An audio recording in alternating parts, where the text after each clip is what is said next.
జగన్మోహన్ రెడ్డి గారు వస్తే బాగుంటుంది.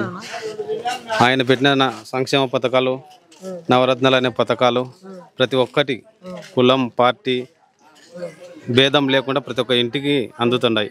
ఒక్క రూపాయి లంచం కూడా లేకుండా, వివక్ష లేకుండా ప్రతి ఇంటికి అబ్బుతుంది.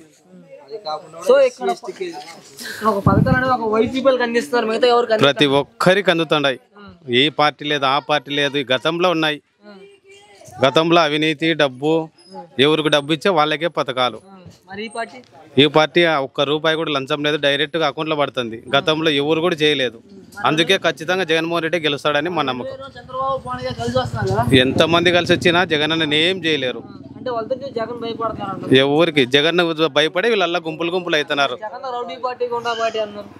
అది జనానికల్లా తెలుసు, రేపు తెలుస్తుంది. 14 ఏళ్ళు జైలు ఉన్నాడు. ఇప్పుడు ఏం చేస్తాడు? 14 ఏళ్ళు సంవత్సరాలు చేయలేంది అభివృద్ధి పనులు, సంక్షేమ పథకాలు ఒక్క రూపాయి కూడా డైరెక్ట్ గా అకౌంట్ లో వేసిన కాలం ఎప్పుడన్నా ఉందా? తప్పు చేసినాడు కాబట్టి ఖచ్చితంగా పోవాల్సింది ఎవరైనా. ఇప్పుడు అమ్మఒడి పథకం ఉంది. ఒక సంవత్సరము పిల్లలకు అకౌంట్లో వేయకుండా డైరెక్ట్ గా వాడుక తింటే ఇంకా జైలు వేయాల్సిందే. అది రుజువు తేలింది కదా.